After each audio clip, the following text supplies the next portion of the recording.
Hello dear student, आप सभी के चैनल में आपका स्वागत है।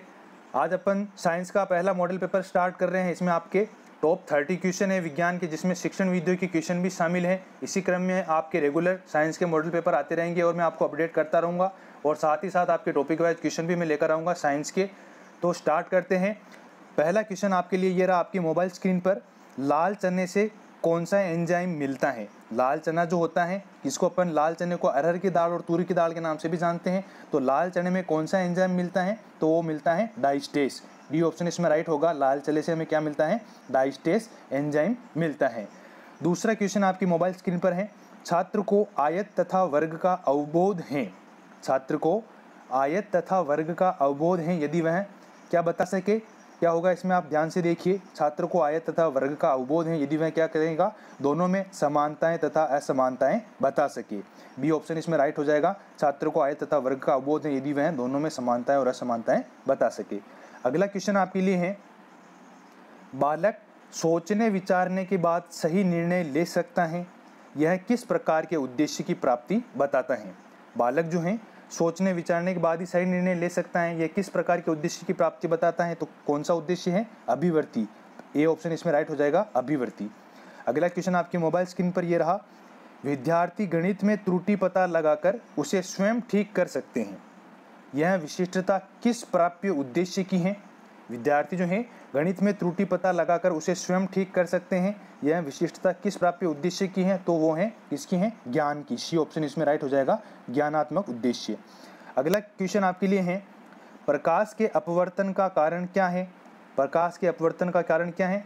प्रकाश का वेग अलग अलग माध्यमों में अलग अलग होता है। सी ऑप्शन इसमें राइट हो जाएगा, प्रकाश के अपवर्तन का कारण। अगला क्वेश्चन आपके लिए है, प्राप्त उद्देश्य नहीं होते हैं।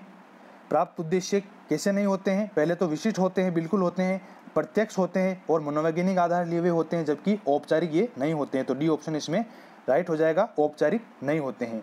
अगला क्वेश्चन आपके लिए आता है, विज्ञान जो है, विज्ञान शिक्षा छात्रों में क्या विकसित करती है?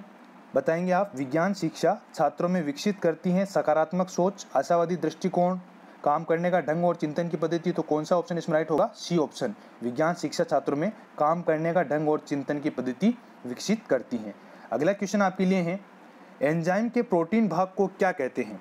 एंजाइम का जो प्रोटीन भाग होता है उसे क्या कहा जाता है? जल्दी से बताएंगे। एंजाइम के प्रोटीन भाग को कहते हैं एपो एंजाइम। सी ऑप्शन इसमें राइट हो जाएगा, एपो एंजाइम।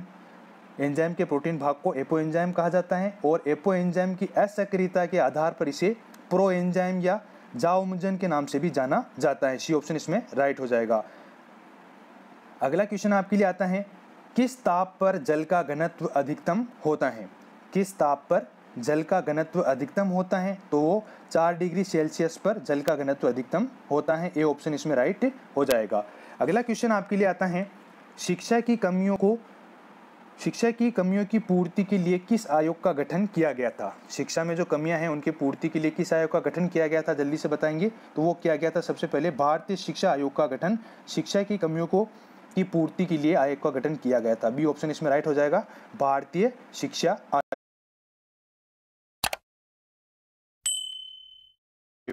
अगला क्वेश्चन आपके लिए आता है, नियोजित अनुदेशन छात्र के व्यवहार पर मापने स्थायी प्रभाव पैदा करने वाली निर्देशन घटनाओं के निर्माण योग्य क्रम के डिजाइन करने की विधि है, यह परिभाषा किसने दी है?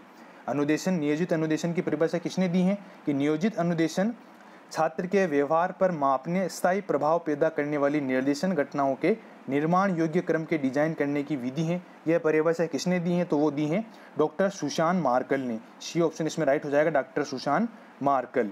अगला क्वेश्चन आपके लिए आता है, शिक्षण वीडियो में से लक्ष्य होते हैं, लक्ष्य कैसे होते हैं? व्यापक होते हैं, बिल्कुल, परोक्ष होते हैं, दार्शनिक आधार लिए हुए होते हैं। तो डी ऑप्शन इसमें राइट हो जाएगा, उपरोक्त सभी। लक्ष्य होते हैं उपरोक्त सभी। अगला क्वेश्चन आपके लिए आता है, नारियल जटा प्राप्त की जाती है, जिसे कायर भी कहा जाता है, कोयर। नारियल जटा किससे प्राप्त की जाती है? बताएंगे। नारियल जटा प्राप्त की जाती है कोकोन्यूसीफेरा से। कोकोन्यूसीफेरा से नारियल जटा या कोयर प्राप्त हो जाती है और नारियल का वैज्ञानिक नाम क्या है? कोकोन्यूसीफेरा। याद रखिएगा, नारियल जो है इसका वैज्ञानिक नाम क्या है? कोकोन्यूसीफेरा। सी ऑप्शन इसमें राइट हो जाएगा। अगला क्वेश्चन आपके लिए है, जंतु परागकण का आशय क्या है? जंतु परागण का क्या आशय है? तो जंतु परागण का आशय है जंतुक द्वारा परागण। जंतुक द्वारा परागण इसका मतलब है चमगादड़ या जंतुक द्वारा परागण से है। उष्णकटिबंधीय क्षेत्र जो है यहाँ पर ये अत्यधिक घटित होता है और सैकड़ों उष्णकटिबंधीय प्रजातियों का परागण जो है ये जंतुओं द्वारा ही होता है या किया जाता है। तो जंतु परागण का आशय क्या है? जंतुक द्वारा परागण। डी ऑप्शन इसमें राइट हो जाएगा। अगला क्वेश्चन आपके लिए आता है, उच्चतर पौधों के बीजों के पोषक उत्तक को क्या कहते हैं?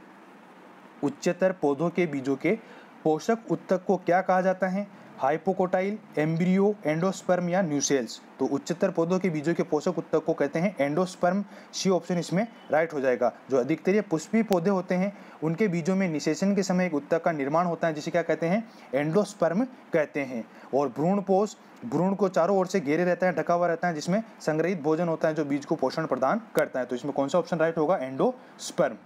अगला क्वेश्चन आता है आपके लिए, जीएम फूड से आशय उस खाद्य से है जो कि, बताएंगे, जीएम फूड से आशय उस खाद्य से हैं जो कि आनुवांशिकतः रूपांतरित होता है। बी ऑप्शन इसमें राइट हो जाएगा।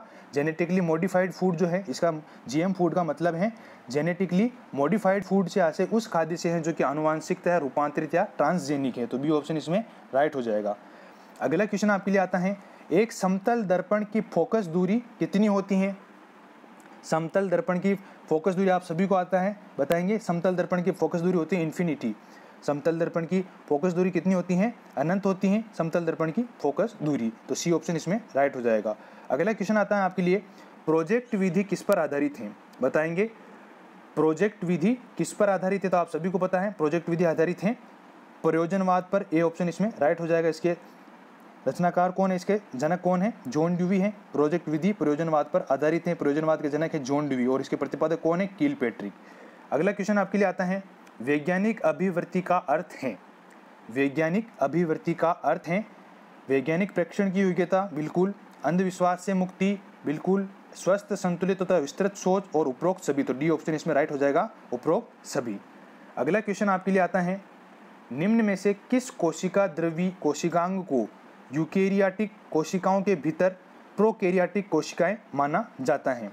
निम्न में से किस कोशिका द्रवी कोशिकांग को यूकेरियोटिक कोशिकाओं के भीतर प्रोकैरियोटिक कोशिकाएं माना जाता है? तो इसमें कौन सा होगा? माइटोकॉन्ड्रिया। ए ऑप्शन इसमें राइट हो जाएगा, सूत्रकणिका या माइटोकॉन्ड्रिया। अगला क्वेश्चन आपके लिए आता है, प्राप्त उद्देश्य में कौन सी बातें नहीं आती? प्राप्त उद्देश्य में कौन सी बातें नहीं आती हैं? अध्यापक व्यवहार, विषय वस्तु सूची, जीवन मूल्य या उपरोक्त सभी। तो प्राप्त उद्देश्यों में ये तीनों नहीं आती हैं। इसमें डी ऑप्शन राइट हो जाएगा, उपरोक्त सभी। अगला क्वेश्चन आपके लिए आता है, एक घर में लगे दो बल्बों में से एक दूसरे की अपेक्षा अधिक चमक से प्रदीप्त होता है। एक घर में दो बल्ब लगे हैं जो कि एक दूसरे की अपेक्षा अधिक चमक से प्रदीप्त होते हैं। उन दोनों में से किसका प्रतिरोध अधिक होगा या अधिक है? तो जल्दी से बताएंगे। तो उसमें किसका प्रतिरोध अधिक होगा? कम प्रदीप्त बल्ब का प्रतिरोध अधिक होगा। ए ऑप्शन इसमें राइट हो जाएगा, कम प्रदीप्त बल्ब का प्रतिरोध अधिक होता है। अगला क्वेश्चन आपके लिए आता है, एक श्वेत तथा चिकनी सतह कैसी होती है? एक श्वेत तथा चिकनी सतह कैसी होती हैं?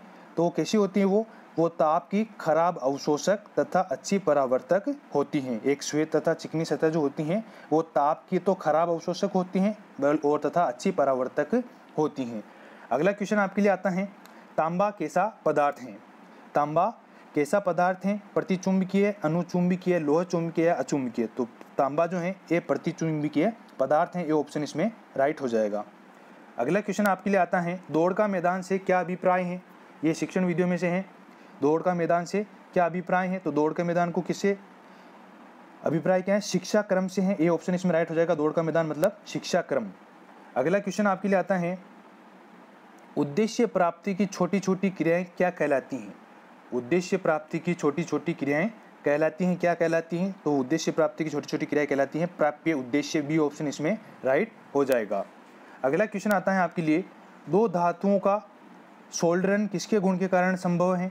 दो धातुओं का सोल्डरन किसके गुण के कारण संभव है? तो दो धातुओं का जो सोल्डरन है वो असंजन के कारण संभव है। दो धातुओं का सोल्डरन जो है असंजन के गुण के कारण होता है। जब दो धातुओं की जोड़ पर उष्मा उत्पन्न करते हैं ना, तो सोल्डर जो है, सोल्डर धातु जो होती है वो पिघलने लगती हैं और जोड़ के बीच केशिकत्व के गुण के कारण सकड़ी जगह में प्रवेश करती जाती हैं। तो इसमें डी ऑप्शन राइट हो जाएगा, असंजन। अगला क्वेश्चन आपके लिए आता है, जिस विधि में नवीन नियम की स्थापना उदाहरणों द्वारा की जाती है वह विधि कौन सी होती है? जिस विधि में नवीन नियम की स्थापना उदाहरणों द्वारा की जाती है वह विधि कौन सी होती है? तो वो विधि होती है समस्या का हल ढूंढने के लिए। सी ऑप्शन इसमें राइट हो जाएगा। अगला क्वेश्चन आपके लिए आता है, किसी धातु को पाचन सामग्री के रूप में प्रयोग करने के लिए निम्न में से कौन सी विधि या कसौटी अपनाई जाती है? किसी धातु को पाचन सामग्री के रूप में प्रयोग करने के लिए निम्न में से कौन सी विधि अपनाई जाती है? तो अधिक विशिष्ट ऊष्मा अपनाई जाती है। सी ऑप्शन इसमें राइट हो जाएगा, क्योंकि अधिक विशिष्ट ऊष्मा की आवश्यकता होती है किसी धातु को पाचन सामग्री के रूप में प्रयोग करने के लिए। अगला क्वेश्चन आपके लिए आता है, विज्ञान सृष्टि का क्रमबद्ध ज्ञान है, ये कथन किसका है?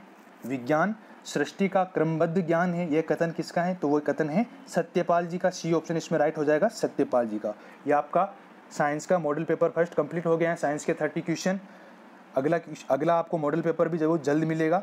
अगर आपको क्वेश्चन पसंद आए तो लाइक जरूर कीजिएगा, और अगर चैनल पर नए हैं तो प्लीज़ चैनल को सब्सक्राइब जरूर कीजिएगा। मिलते हैं अगले मॉडल पेपर में। जय हिंद, जय भारत।